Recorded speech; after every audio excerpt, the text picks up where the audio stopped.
জামায়াত ইসলামীতে যোগ দিয়ে বিএনপির বিরাট পরিকল্পনা ব্যর্থ করে দিচ্ছেন মুহূর্তেই, কয়েক ঘন্টায় বিএনপির নানান কিছু ফাঁস করে দিচ্ছেন। সাবেক বিএনপির দুইবারের এমপি, সাবেক সম্ভবত মন্ত্রীও ছিলেন, আমি শিওর না, মেজর অবসরপ্রাপ্ত আখতারুজ্জামান বীর মুক্তিযোদ্ধা। মজা না?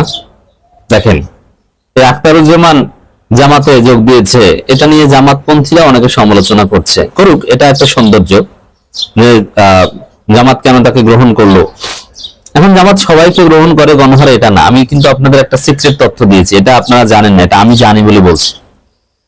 যে ব্যারিস্টার শাহজাহান ওমর 5 আগস্টের পর জামাতে যোগ দিতে চেয়েছেন, গ্রেপ্তার হওয়ার আগে আমির জামাতের সাথে যোগাযোগ করেছেন, কিন্তু জামাত ডিডন্ট অ্যাকসেপ্ট। কিন্তু আখতারুজ্জামানকে জামাত অ্যাকসেপ্ট করেছে। বীর মুক্তিযোদ্ধা মেজর অবসরপ্রাপ্ত আখতারুজ্জামানকে জামাত অ্যাকসেপ্ট করেছে, জামাতে তিনি যোগ দিয়েছে। বিএনপির লোকজন সমালোচনা করেন, কেন ভাই একজন বীর মুক্তিযোদ্ধা সমালোচনা করেন, আপনাদের বুক কাঁপে না? কেমন লাগে? এই আখতারুজ্জামান জামাতকে স্বাধীনতা বিরোধী রাজাকার বলে অনেক গালি দিয়েছেন, তিনি এখন জামাতে যোগ দিয়েছেন। জামাতের লোকজন, তাদের উদ্দেশ্যে প্রথমে বলবো, এই মেজর আখতারুজ্জামান অবসরপ্রাপ্ত বিএনপি ভিতরের আগামী নির্বাচনে বিএনপিকে ধরা খাওয়ানোর জন্য, বিএনপির ভিতরে অনেক গোপন তথ্য গোমর ফাঁস করিয়ে দেওয়ার জন্য এবং বিএনপির মুক্তিযুদ্ধ ব্যবসা, ভারতের ষড়যন্ত্রে বিএনপি যে 71 ব্যবসা করছে, এই 71 ব্যবসা খেয়ে দেওয়ার জন্য আখতারুজ্জামান রঞ্জন ঐতিহাসিক ভূমিকা পালন করবেন। Just wait and see. জামাতের যারা ক্ষুব্ধ, মেজর দুইটা বিষয় মনে রাখবেন। আখতারুজ্জামানকে জামাত রুকনিয়ত দেয়নি। হ্যাঁ, রোপণ হতে পারবেন একটা প্রক্রিয়ার মধ্য দিয়ে পরিশুদ্ধ হয়ে, এটা যে কারো অধিকার রয়েছে, তিনি তওবা করে যদি আগের পর থেকে ফিরে আসেন। কিন্তু সাথে সাথে তাকে রোপণীয়তা দেয়নি, তাকে একামত দিনের প্ল্যাটফর্ম জামাত ইসলামী মজলিস শুরা সদস্য বানায়নি। সহযোগী সদস্য ফর্ম পূরণ যে কেউ করতে পারে, এটা করেছে। আর দ্বিতীয় হচ্ছে, মেজর আখতারুজ্জামানের বিরুদ্ধে কোনো ফৌজদারি মামলা এখন নেই। জুলাইয়ে কত মামলা হয়েছে? জুলাই আগস্ট ঘটনায় আখতারুজ্জামানের বিরুদ্ধে কোনো মামলা হয়েছে না। তিনি একজন স্বাভাবিক ব্যক্তি, তাকে সব মিডিয়া ডাকে, তিনি টকশো করেন।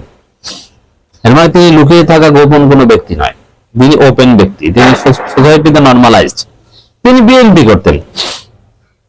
অতএব এটা নিয়ে এত সমালোচনা কিছু নাই।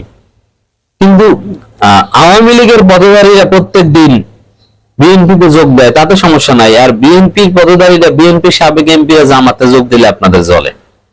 ফাজলামির একটা লিমিট আছে। বিএনপি তাদের বহিষ্কৃত লোককে দলে ফিরিয়ে নেয় প্রত্যেক দিন। সমস্ত বহিষ্কৃত লোককে নির্বাচন উপলক্ষে বিএনপি দলে ফিরিয়ে নিচ্ছে, তাতে কোনো সমস্যা নাই। আর বিএনপির বহিষ্কৃত লোক জামাতে যোগ দিলে সমস্যা। ধান্দাবাজির আর জায়গা পান না, এটা দ্বিমুখী বিএনপি। আর জামাতের লোকজন এটা মনে রাখবেন যে তাকে কোনো পদ পদবি দেওয়া হয়নি, তিনি যার সহযোগী সদস্য। কিন্তু জামাত যে খেলতে পারে, বিএনপির নোংরামির বিরুদ্ধে যে জামাত খেলতে পারে, এটা জামাত আখতারুজ্জামানের মাধ্যমে দেখিয়ে দিচ্ছে। যে আখতারুজ্জামান না, বিএনপি আরো অনেককে জামাত গ্রহণ করবে। বিএনপি বুঝবে রাজনীতি কত প্রকার ও কি। অতএব জামাত ক্ষমতায় আসতে এবং বিএনপিকে ধরা খাওয়ানোর জন্য আখতারুজ্জামানকে গ্রহণ করা একটা ওই মাইল ফলক হয়ে থাকবে। আপনারা দেখবেন বিএনপি অনেক গোপন তথ্য ফাঁস করে দিবে। এবং সবচেয়ে বড় বিষয়, আখতারুজ্জামানকে জামাতে গ্রহণ করা, এটা যে একটা ওয়াইজ ডিসিশন, সেটা দেখবেন কিছুদিন পর, যে নির্বাচনে প্রচারণায় জামাতের বিরুদ্ধে বিএনপির কোনো ন্যারেটিভ নেই। জামাতের বিরুদ্ধে কি বলে নির্বাচনী প্রচারণা চালাবে, যে জামাত বলো না আমি বলে, এরকম কোনো উপাদানই নেই বিএনপির কাছে। জামাতের বিরোধিতার জায়গা থেকে বিএনপি কোনো রাজনীতি নেই, এখানে বিএনপি একদম এতিম।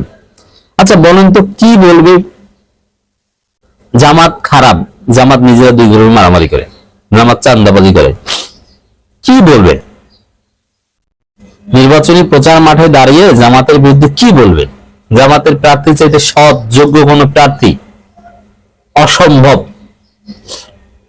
তাহলে কি বলবেটা কি জামাতের বিরুদ্ধে? কিচ্ছু বলার নাই।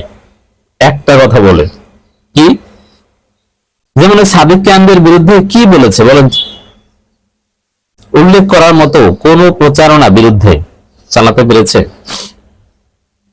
জাস্ট একটাই, যে এরা স্বাধীনতা বিরোধী। কিন্তু এটা আবার জনগণ খায় না। কিন্তু বিএনপি বিরুদ্ধে কি আছে, যে এরা চাঁদাবাজ, এবং যেটা মানুষ বিশ্বাস করে। এখন জামাতের বিরুদ্ধে একমাত্র প্রচারণার উপাদান বিএনপির স্বাধীনতা বিরোধী ট্যাগ, মিথ্যাচার। কাউকে স্বাধীনতা বিরোধী রাজাকার বলে এটা অন্যায়। কারণ একটা দেশ স্বাধীন হয়ে যাওয়ার পর, স্বাধীন হয়ে যাওয়ার 54 বছর পর কেউ স্বাধীনতা বিরোধী থাকে না। এটা একটা গালি, এটা ভারতের ষড়যন্ত্র, হোয়াটএভার। এখন এই জায়গায় স্বাধীনতা বিরোধী রাজাকারদের দল, এটা বিএনপি বলে বা বলবে। এখন দেখেন, যখন এইটা বলবে আখতারুজ্জামান রঞ্জন আমিরে জামাতের পাশে দাঁড়িয়ে বলবেন যে আমি বীর মুক্তিযোদ্ধা আখতারুজ্জামান রঞ্জন বলছি, বিএনপি এটা নোংরা রাজনীতি, এটা ভারতের প্রেসক্রিপশনে দেশপ্রেমিক দলকে স্বাধীনতা বিরোধী বলে। কেউ কে বলছে স্বাধীনতা বিরোধী? আমি মেজর আখতারুজ্জামান জামাত করি, এরকম আরো মুক্তিযোদ্ধা দাঁড়িয়ে যাবে। এখন মুক্তিযোদ্ধার অভাব নেই, জামাত ইসলামীতে প্রায় 6,500 মুক্তিযোদ্ধা আছে, এটা আগের তথ্য। কিন্তু এখন আপনি 10,000-এর উপর মুক্তিযোদ্ধা পাবেন যে জামাত করে। কিন্তু সেই মুক্তিযোদ্ধারা দাঁড়ালে এরকম হাইপ তৈরি করতে পারবে না, কিন্তু আখতারুজ্জামান রঞ্জন দাঁড়ালে হাইপ তৈরি করতে পারবে। কারণ তিনি সাবেক এমপি, সাবেক মন্ত্রী, তিনি সাবেক বিএনপি নেতা। এরকম খেতাবপ্রাপ্ত মুক্তিযোদ্ধারাও আসবে, তারা বলবে কে বলছে জামাত স্বাধীনতা বিরোধী। যখন বিএনপি একমাত্র উপাদান ব্যবহার করে জামাতের বিরুদ্ধে প্রচারণা চালাবে, তখন একজন বীর উত্তম দাঁড়িয়ে যাবে যে আমি বলছি, আমি বীর উত্তম মোহাম্মদ বলছি, আমি জামাত ইসলামী করি, জামাত সবচেয়ে দেশপ্রেমিক দল। এই যে স্বাধীনতা বিরোধী টিরোধী বলে, এগুলো ভারতের ষড়যন্ত্র, এগুলো আওয়ামী মার্কা রাজনীতি, এগুলো কোনো সুস্থ ধারা রাজনীতি না। বিএনপি একমাত্র ক্যাপিটাল মাঠে মারা যাবে, বুঝতে পারছেন? তো দর্শক,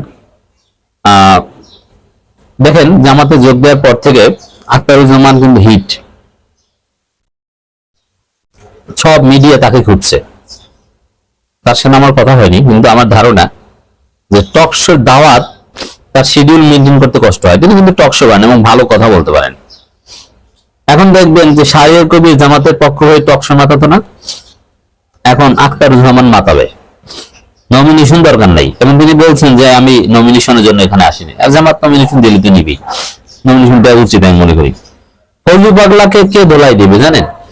ফজলু পাগলা জামাতের কারোর সাথে টক শোতে বসে না। একপাক্ষিক ভাবে, যদিও ট্রাইব্যুনাল থেকে ধোলাই খেয়ে এখন তেমন কিছু বলবে না, একপাক্ষিক ভাবে জামাতকে গালি দেয়। কিন্তু কোন টেলিভিশন চ্যানেলকে ফজলু পাগলাকে শর্ত দিতে পারবে যে আমি স্বাধীনতা বিরোধী মেজর আখতারুজ্জামানের সাথে টক শোতে বসবো না? পারবে। তাহলে টেলিভিশন চ্যানেল কি করবে? ফজলু পাগলার বিরুদ্ধে আখতারুজ্জামানকে বসিয়ে দিবে। আর দেশটা শাহরিয়ার কবির যেরকম বিএনপিকে ধোলাই করেন টক শোতে, এবার বিএনপির মুক্তিযোদ্ধাদের ধোলাই করবেন, মানে মুক্তিযোদ্ধা বাটপারদের, ফজলু পাগলাদের মতো বাটপারদের ধোলাই করবেন আখতারুজ্জামান। তো বুঝবেন আপনারা আখতারুজ্জামান কি জন্য জামাতে যোগ দিয়েছে এবং বিএনপি 12টা কিভাবে বাজাবে। শুধু আখতারুজ্জামান, জামালপুরে হেভিওয়েট বিএনপি নেতা চরমোনাইতে যোগ দিয়েছে, এরকম আরো অনেক কিছু দেখবেন জামাত চরমোনাইতে। Just wait and see. Pinaki Bhattacharya সহ জামাত শিবির জনতা, এক কথায় বললে অ্যাক্টিভিস্ট, গবেষক, বিশ্লেষক, রাজনৈতিক দল এবং সাধারণ জনগণের কঠিন চাপে পড়ে তারেক রহমান কিছুটা হলেও সঠিক লাইনে অবশেষে এসেছেন। তার কথাবার্তা ঠিক আছে, জামাতি লাইনে কথাবার্তা এখন বলছেন। তারেক রহমানকে নিয়ে সবচেয়ে বেশি সন্দেহ ছিল যে আদৌ তিনি নির্বাচন চান কিনা, নির্বাচন চাইলে দেশে আসছেন কিনা, দেশে আসছেন না কেন। দেশে না আসাটা তারেক রহমানের ষড়যন্ত্রের আলামত বহন করত। যেহেতু এখন দেশে আসার ঘোষণা দিয়েছেন, যদি কোনো নাটক না করেন তাহলে নির্বাচন নিয়ে ষড়যন্ত্র করার আর কোনো সুযোগ তার নেই। এটা সঠিক লাইনে আসার প্রমাণ। এবং তিনি তার দেশে আসার ঘোষণার পর বেশ কয়েকটা বক্তব্য এসেছে। দেশে আসার ঘোষণার আগের বক্তব্য, 25 ডিসেম্বর দেশে আসবেন, এই ঘোষণা মির্জা ফখরুল দিয়েছেন। এই ঘোষণার আগের বক্তব্য এবং পরের বক্তব্যের মধ্যে যথেষ্ট পার্থক্য লক্ষ্য করা যায়। এখন নির্বাচনের পক্ষে কথা বলছেন বা নানান বিষয়ে, শরীফ ওসমান হাদির বিষয়েও চমৎকার কথা বলেছেন, ইনস্ট্যান্ট কথা বলেছেন। সাধারণত ইনস্ট্যান্ট ভিডিও দেন না, এমনকি হাসিনার ফাঁসির বিরুদ্ধে কোনো কথা বলেন নাই, কিন্তু শরীফ ওসমান হাদির গুলির বিষয়ে একদম ভিডিও বানিয়ে কথা বলেছেন। যেমন দেখেন, মির্জা ফখরুলের মতো একজন এক্সপার্ট রাজনীতিবিদ, মেয়াদ উত্তীর্ণ রাজনীতিবিদ, যিনি ইনকিলাব মঞ্চকেও চিনেন না, শরীফ ওসমান হাদিকেও চিনেন না, কিন্তু তারেক রহমান তো চিনেছেন। তিনি তো সাথে সাথে ভিডিও বার্তা দিয়েছেন, খুব দ্রুত ভিডিও বার্তা দিয়েছেন। তারেক রহমানের ভিডিও বার্তা দেওয়াটা এটা অত্যন্ত তাৎপর্যপূর্ণ। আরো নানান বিষয়, আমি বেশ কয়েকটা বিষয় এখন আলোচনা করব, যেখান থেকে স্পষ্ট হয় যে তারেক রহমান সঠিক লাইনে, তবে সঠিক লাইনে এমনি এমনি আসেন নাই, জনতার চাপে পড়ে এসেছেন। বিশেষ করে দেশে আসার সিদ্ধান্ত, দেশে আসা নিয়ে নানান নাটকীয়তা বা অন্য পেছনের দরজা দিয়ে ক্ষমতা আসা যায় কিনা ঝুঁকি না নিয়ে, মানে নির্বাচনের যে প্রতিযোগিতা, এই প্রতিযোগিতায় উত্তীর্ণ না হয়ে খুব সহজে পার পাওয়া যায় কিনা, এরকম একটা ধান্দা ছিল। কিন্তু না, সেটা সম্ভব হচ্ছে না। একটা অনিশ্চয়তার মধ্য দিয়েই তাকে নির্বাচনে অংশগ্রহণ করতে হবে। কি অনিশ্চয়তা? যে জামাতের কাছে পরাজিত হতে পারি, কিন্তু নির্বাচনে আসতে হবে। পরাজয় ভয়ে আবার নির্বাচন বানচাল করবো তাও না। তো এরকম একটা স্ট্যান্সে তারেক রহমান আসতে বাধ্য হয়েছেন বলা যায়। তো দর্শক, এই জায়গায় পিনাকি ভট্টাচার্যের অবদান আছে। যেমন তারেক রহমান কেন দেশে যান না, এই বিষয়ে আলাদা ভিডিও বানিয়েছে। আর পিনাকিকে আপনারা গালি দেন আর যাই করেন না কেন, তার একটা বক্তব্যের যে প্রভাব, একটা তাসির, এটা বাংলাদেশে দ্বিতীয় আর কেউ নেই। আর তার বক্তব্য থেকে জনমত তৈরি হয়। পিনাকি যাকে গালি দেন, পুরো বাংলাদেশ তাকে গালি দেয়। অর্থাৎ তার গালির যে কত গুরুত্ব, এটা যারা রাজনীতিতে একটু চোখ কান খোলা রাখেন তাদের বোঝার কথা। পিনাকি যাকে ধরেন তার রাজনীতি থাকে না। যেমন পিনাকি ধরেছেন মির্জা আব্বাসকে। মির্জা আব্বাস আগামী নির্বাচনে নির্বাচিত হতে পারবে না। মির্জা আব্বাস এখন একটা ঘৃণিত ক্যারেক্টার। মির্জা আব্বাসের ভোট এখন 20% আছে কিনা সন্দেহ আছে। মির্জা আব্বাসকে মানুষ মনে করে চান্দ আব্বাস, কেউ তাকে বিশ্বাস করে না, কোন জনগণ মোটেও বিশ্বাস করে না। আপনি ঢাকা 8 আসনে একটু সার্ভে করে দেখেন না, মির্জা আব্বাসকে কত পার্সেন্ট মানুষ চান্দাবাজ মনে করে। মির্জা আব্বাস যাই বলেন ওটা কেউ বিশ্বাস করে না, পিনাকিরা বিশ্বাস করেন। মির্জা আব্বাস বলেন যে আমার শাহজাহানপুরের অর্ধেক সম্পত্তি আমার বাবার, কেউ বিশ্বাস করে না। মানুষ মনে করেন মির্জা আব্বাসের বাবা ছিল পুরি ব্যবসায়ী, আর মির্জা আব্বাস ছিলেন গরুহাটের দালাল, বা এরপর ছিলেন গরুহাটের ইজারাদার। তিনি ব্যাংকের মালিক হয়েছেন কিভাবে? দুর্নীতি করে হয়েছেন। অতএব পিনাকিদের বক্তব্যের প্রভাব সমাজে মারাত্মক। বিএনপির লোকজন বিশ্বাস করে, এমন ভাবে উপস্থাপন করেন, বিশ্বাস না করে তো উপায় নেই। পিনাকি ভট্টাচার্য সহ জামাত শিবিরপন্থী অ্যাক্টিভিস্টরাও বারবার বলতেন, বিশেষ করে খালেদা জিয়া, যদিও খালেদা জিয়া তখনও যেরকম চরম অসুস্থ ছিল 21 নভেম্বরের পর, এখনো এরকম অসুস্থই, তখন সবাই লেখালেখি করতো যে কেমন সন্তান। হুজুররাও, জামাতপন্থী বক্তারাও ওয়াজে বলতো যে কেমন সন্তান, দেশে আসছেন না, মায়ের কাছে আসছেন না। তো এইগুলো তারেক রহমানকে ট্রিগার করেছে। আবার তফসিল হয়েছে, এখন আসছেন না। আমার যারা দর্শক আপনারা দেখেছেন যে আমি তীব্র সমালোচনা করতাম, তো এই সমালোচনাগুলো তাকে ট্রিগার করেছে, যার ফলে তিনি চাপ ফিল করেছেন যে জনগণ তো আমাকে কুসন্তান বলে, সুসন্তান বলে না। তো যাকে সুসন্তান বলবে না তাকে তার ভোট দিবে না। অতএব না, আমাকে দেশে আসতে হবে, কিছু করার নেই। তো এই সঠিক লাইনে এসেছেন। এবং কথাবার্তার ক্ষেত্রে যদি দেখেন, আমি দুইটা বক্তব্য বিশ্লেষণ করব। আমরা যত ঐক্যবদ্ধ হব, আমরা যত সামনে এগিয়ে আসব, যে কোনো মূল্যে নির্বাচন হবে। এই যে কোনো মূল্যে নির্বাচন হবে, এই লাইনটা দেখেন। নির্বাচনের তফসিল ঘোষণা করার পর মির্জা ফখরুলের যে স্টেটমেন্ট ছিল, যে এক্সপ্রেশন ছিল, সেটা নিয়ে সন্দেহ সংশয় ছিল কি। এবং নির্বাচন তফসিল ঘোষণা আগে দেখেন কি বলতো বিএনপি, যে অনিবার্য কারণ ছাড়া ফেব্রুয়ারিতে নির্বাচন হবে। এটা নজরুল ইসলাম খান বলেছে অনিবার্য কারণ, আর কোনো আকস্মিক ঘটনা ঘটলে না ঘটলে ফেব্রুয়ারিতে হবে, এটা রুহুল কবির রিজভী বলেছে। এর মানে একটা অনিবার্য কারণ আছে, এটা হিসাবে রেখেই বিএনপি কথা বলতো। কিন্তু এর বিপরীতে আমি কি বলেছিলাম, আমরা কি বলেছিলাম, যে কোনো মূল্যে ফেব্রুয়ারিতে নির্বাচন হবে, কোনো অনিবার্য কারণ আসবেই না, চলবেই না। হ্যাঁ, সংবিধানে আছে যে অনিবার্য কারণে কোনো দৈব দুর্ঘটনায় নির্বাচন বাতিল স্থগিত হতে পারে, পেছানো যেতে পারে। কিন্তু আমরা বলেছিলাম যারা নির্বাচন চায় তাদের কথা হবে যে কোনো মূল্যে নির্বাচন হতে হবে। কিন্তু অনিবার্য কারণ অমুক তমুক এইসব কথাবার্তা যারা নির্বাচন পেছাতে চায় তাদের একটা দান্দাবাজি কথা। তো বিএনপি কিন্তু ওই লাইনে কথা বলতো। এখন বিএনপির লাইন দেখেন কিভাবে সঠিক লাইনে এসেছে, কি যে কোনো মূল্যে নির্বাচন হবে। কই, তারেক রহমান তো এখানে অনিবার্য কারণ ছাড়া নির্বাচন হবে কথা বলেন নাই। এর মানে বোঝা গেল যে আমাদের চাপে তারেক রহমান লাইনে এসেছেন। এখন যে কোনো মূল্যে নির্বাচন চায়, এর আগে কিন্তু যে কোনো মূল্যে নির্বাচন চাইতো না।